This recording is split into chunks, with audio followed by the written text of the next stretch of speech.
Now called Deputy Sean Kelly.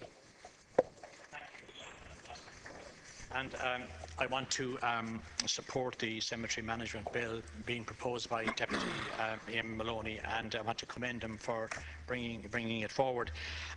I have been contacted by a number of businesses in my constituency who have been involved in the building of headstones and monuments, and they have outlined to me how the 1970 Act confers an unfair disadvantage on them in relation to the provision of headstones and monuments, and indeed many of them have had to let people go recently, and Deputy Maloney has outlined some of the companies that went out of business because of the operation of the 1970 Act, which confers an advantage on one particular business who are involved in this.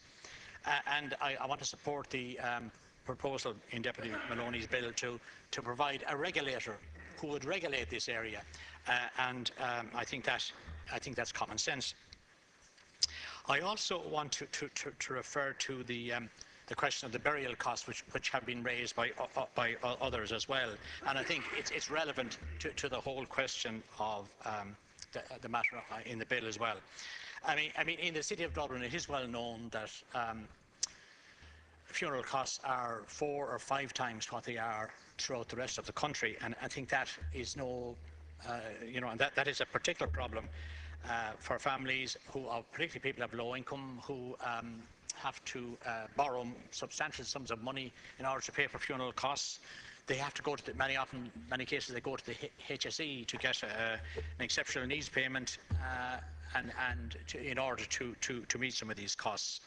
And the question of the bereavement grant withdrawal has been raised, but in effect, the bereavement grant went directly to the funeral undertaker in most cases, and I think there is a very strong argument to drive down the costs of the funeral undertaking business in the city of Dublin. In the past, there was a number of undertakers, and they were household names, but they have all changed. There is an allied funeral undertaker company. I forget the precise name, but there is a kind of a company which now encompasses the previous businesses who were providing funerals in Dublin, and in some ways they're almost like a cartel. And I think that is something that needs to be looked into, and that's something that a regulator could look into.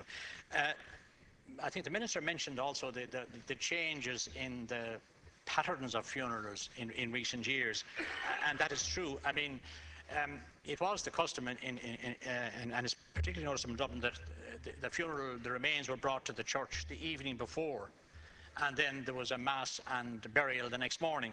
Now that is not happening.